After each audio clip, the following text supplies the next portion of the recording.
The Philadelphia Eagles will be facing a New York Giants defense that has really struggled in the passing game this season.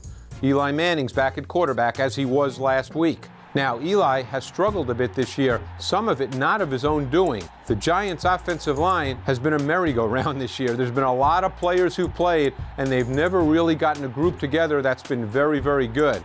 You saw that last week. They try to do everything quick, what we call quick game concepts. 3-step drop, quick 5-step. When they try to go a little deeper, the pressure gets there, and that's where sometimes Eli can have some problems. But let's go back to week 3. That's when these teams played the first time. The Eagles were coming off a really tough loss to the Kansas City Chiefs. The Giants were coming off a game in which Eli Manning was sacked many, many times and was under tremendous pressure. So what they did in that game was a lot of quick game stuff. They wanted to get the ball out of Eli's hands as quickly as they could. This play is a great example of that. It was part of the Giants' fourth quarter comeback.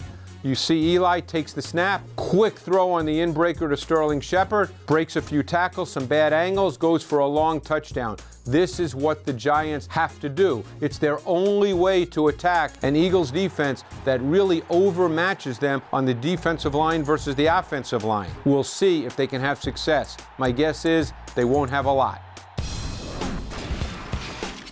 All right, Ike, Reese, one of the things we see with the Giants, they like to get that ball out quick. So when you look at the Eagles' defense the last 2 weeks, in some instances, the tackling hasn't been as good as before. How do they have to clean that up? Well, you got to get back to doing the things that made this defense one of the most successful defenses in the league. They've been at the top of the league and allowing the fewest amount of X plays over 30 yards down the field. And it's because they did a great job of tackling. Struggled early in the season, even in that Giants game early in the season, a little bit in that Chargers game with tackles in the open field. They got to get back to doing that better. You take a look here against this Rams team. You got a 3rd and long situation. You got Cooper Kupp in the slot matched up on Rodney McLeod. And it's one thing to allow the completion, okay? Coach is not going to go bonkers. You give up a first down, you tip your cap to the opposing team, but you can't allow the big plays. Here's our first culprit here. You have Malcolm Jenkins coming in.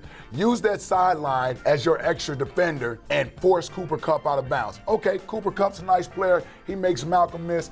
Now you got to get everybody rallying to the football. Here's another tackler where if you just use the sideline as an extra defender, you can force Cooper Kupp out of bounds. You can't allow him to cut back in behind you. That's a mistake there from Patrick Robinson. Okay, now we're still pursuing Cooper Kupp. We get him down here. Great job by Nigel Bradham. Even Malcolm getting up in the play, never giving up. You want to give him credit for that. But this play could have been avoided 40 yards ago had the defenders just broke down, used the sideline as an extra defender, and get Kupp out of bounds. These are things that they struggled with early in the season. Was happy to see they got them corrected around game 4, game 5. And really the last 2 weeks is the first time we've seen this type of tackling from the team. If the defense is going to step up and have a chance against the Giants, the thing they have to do most importantly is tackle in the open fields. You were in situations where you lost Donovan McNabb for key games, for long stretches. What did you say as a defense, how you need to step up your level of play to help out? Well, I can remember our former defensive coordinator, the first time we lost Donovan after he broke his ankle against Arizona. You still got 6 games to go. Jim came into that week's meeting and said, hey, it's on us now. It's on us. We got to do our job on this side of the ball, make life a little easier for the offensive side of the ball. And we took it upon ourselves as players to accept that challenge and raise our level of play. And that's really what this team is going to do this week. Carson being out, it's not just going to be the defense. It's going to be the running game, special teams. Everybody has to raise their level of play.